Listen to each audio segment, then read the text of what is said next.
matahari itu hanya satu, yaitu Presiden Prabowo Subianto. Apa yang salah? Silaturahmi di hari Lebaran kan sangat baik kepada siapapun, ya. Kemudian mengenai matahari kembar, nggak ada yang namanya matahari kembar. Matahari itu hanya satu, yaitu Presiden Prabowo Subianto. Udah, jelas. Kalau selama ini Menteri dan Wakil Menteri sendiri itu apakah juga meminta saran dari Mas? Silaturahmi biasa. Dan itu baik, silaturahmi itu. Kalau beberapa yang masih menyebut bos sendiri gimana? Beberapa menteri masih menyebut Bapak sebagai bos. Mantan bos. Jelajahi cara baru mendapatkan informasi. Download Metro TV Extend sekarang.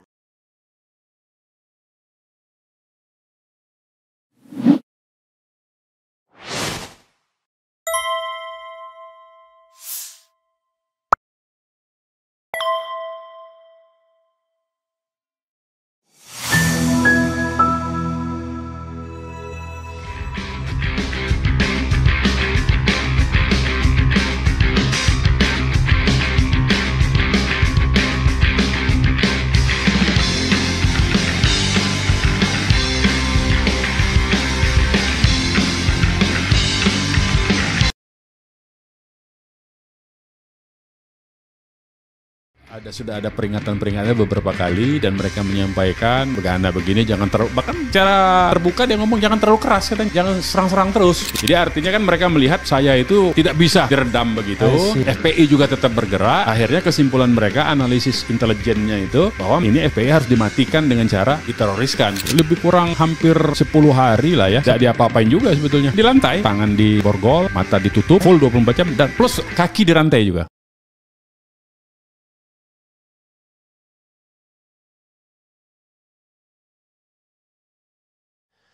Assalamualaikum warahmatullahi wabarakatuh. Sobat RH sekalian, jumpa lagi kita di channel yang keren ini.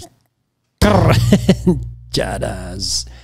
Ya Sobat RH sekalian, ini ada berita atau statement yang keras dari kader PDIP, kader senior ya, politisi senior PDIP yang dulu dekat dengan almarhum Taufik Kimas ya, Bitor Suryadi, dan ini juga aktivis yang dekat dengan society.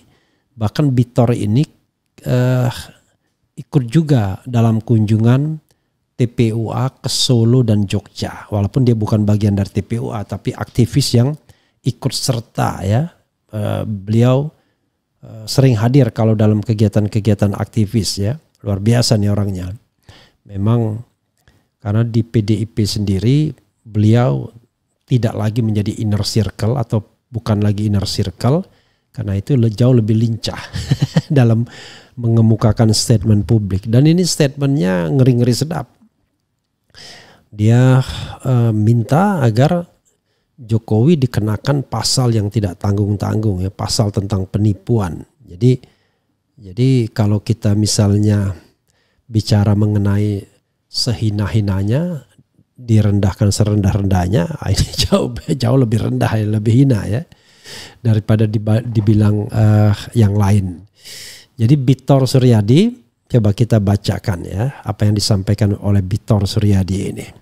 Bitor Suryadi titik 2 pidanakan Jokowi dengan pasal 378 KUHP Kitab Undang-Undang Hukum Pidana penipu dan pencuri. Ini diberitakan suaranasional.com ya. Oke, coba kita bacakan. Menarik ya apa yang disampaikan Bitor ini. Bitor Suryadi, politikus senior dari Partai Demokrasi Indonesia Perjuangan PDIP, kembali melontarkan pernyataan keras terhadap mantan Presiden Joko Widodo dalam kurung Jokowi. Dalam pernyataan terbarunya, ia menuding Jokowi melakukan penipuan publik terkait ijazah Universitas Gadjah Mada UGM dan menuntut proses hukum berdasarkan pasal 378 KUHP tentang penipuan. Bitor menyoroti tindakan Presiden Jokowi yang datang ke Bareskrim untuk menyerahkan dan kemudian mengambil kembali ijazah yang disebut sebagai asli dalam tanda kutip. Namun menurutnya ijazah tersebut tak pernah diperlihatkan secara terbuka kepada publik termasuk kepada penyidik secara transparan. Barang bukti diambil, dibawa pulang tanpa penjelasan hasil forensik. Lalu apa bukti perkara jika barang bukti tidak ada di pengadilan? Tegas Bitor dalam pernyataan tertulisnya kepada suaranasional.com. Ia menilai tindakan Jokowi memperlihatkan sikap politisasi dan pengelabuan hukum demi mencapai perdamaian secara sepihak. Jokowi bersiasat, ia menggunakan kata asli untuk membungkam kritik, tapi faktanya publik tidak pernah melihat wujud asli ijazah itu, lanjut Bitor. Sementara itu 5 aktivis dari tim pembela ulama dan aktivis TPUA masih diburu oleh kepolisian dengan beragam pasal pidana. Bitor menganggap ini sebagai bentuk tekanan psikologis agar kasus ijazah ini berhenti di tengah jalan tanpa pembuktian yang terang. Kondisi ini akan berujung damai, tapi tanpa publik pernah melihat ijazah itu, semua dipaksa percaya tanpa bukti terbuka. Ini penghinaan terhadap akal sehat publik, tambahnya. Menurut Bitor, apabila ijazah yang digunakan Jokowi terbukti tidak pernah diterbitkan oleh UGM, secara resmi ya, maka Jokowi layak diproses hukum dengan pasal 378 KUHP tentang penipuan, pemalsuan dan pembohongan publik. Tuntutan pencemaran nama baik telah gugur, maka saatnya membalik perkara. 2. Jokowi yang harus diproses hukum. Jangan ada impunitas di negeri ini, pungkas Bitor dengan nada tajam, ya. Luar biasa. Berani sekali Bitor Suryadi ini ya. Keras-keras pernyataannya, tetapi ya ini era keterbukaan lah. Kalau seorang politisi saja tidak berani, ya bagaimana bisa memberikan contoh kepada yang lainnya.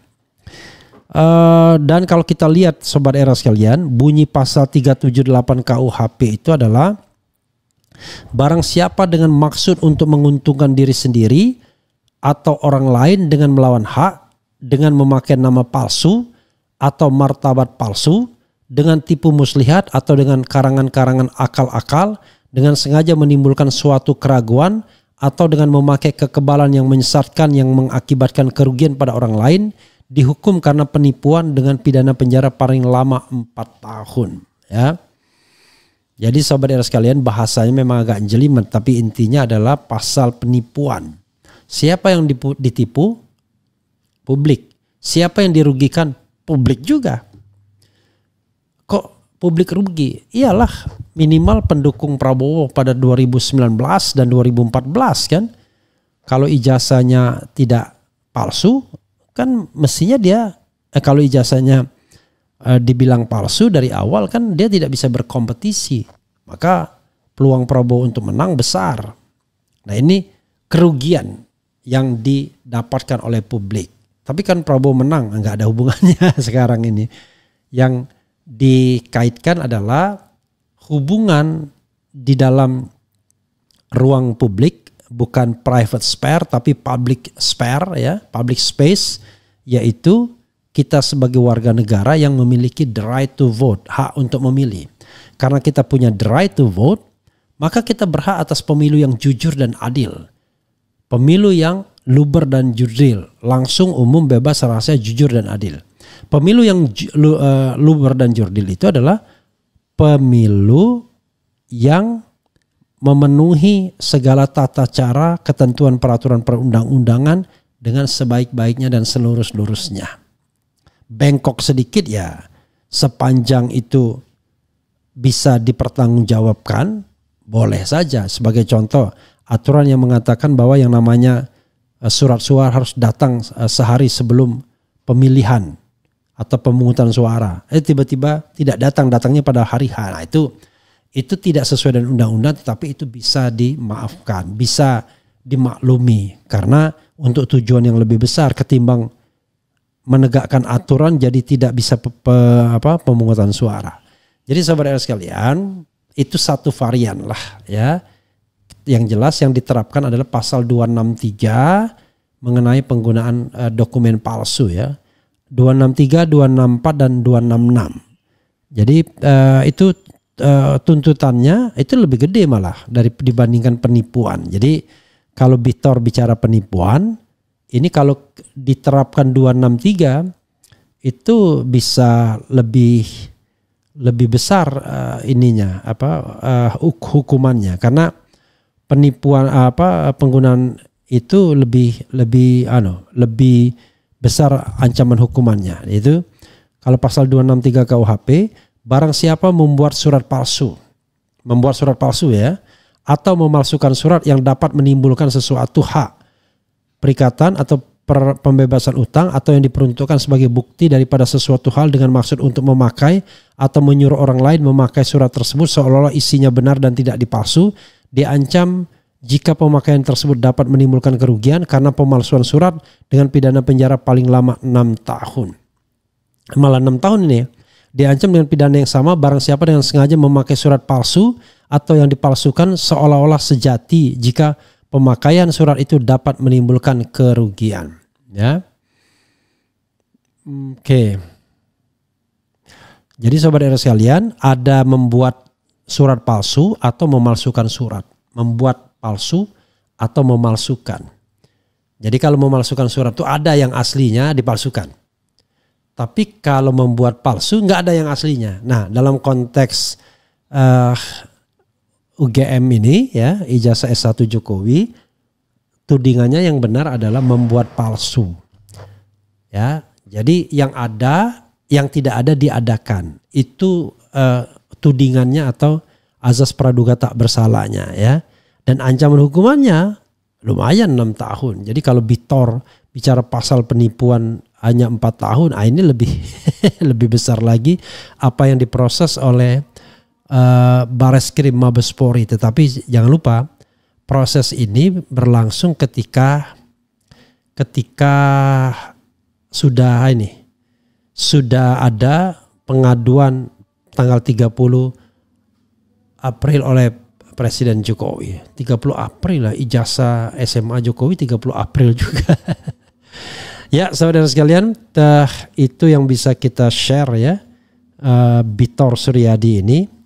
Mudah-mudahan ini bermanfaat. Sekali lagi ini pendapat yang disampaikan Bitor Suryadi, seorang aktivis atau kader PDIP luar biasa. Oke, ini sudah datang ya Lisanya. Jangan lupa setelah ini nanti pukul 13.00 kita akan bongkar files ya dengan Liza, dengan Nona Liza ya. long time ago, lagu dari Krisye. Begitu saja saudara sekalian, sudah ini ya, sudah azan, kita cukupkan sampai di sini. Mudah-mudahan bermanfaat, sekedar update dari Bitor Suryadi, orang yang memang sangat apa ya istilahnya, orang yang sangat peduli dan kemudian juga kritis. Wassalamualaikum warahmatullahi wabarakatuh.